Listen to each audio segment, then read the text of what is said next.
Want to scan a QR code that's already on your iPhone screen?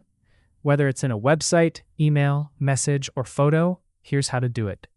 First, open the Settings app on your iPhone. Tap the search bar and search for Live Text. Then open it. Make sure Live Text is turned on. This allows your iPhone to recognize text and QR codes and images. Now, go to the screen that contains the QR code. Take a screenshot by pressing the side button and the volume up button at the same time. Tap the screenshot preview, then tap Done and choose Save to Photos. Next, open the Photos app and select the screenshot you just saved.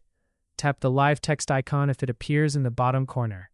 Now, press and hold on the QR code.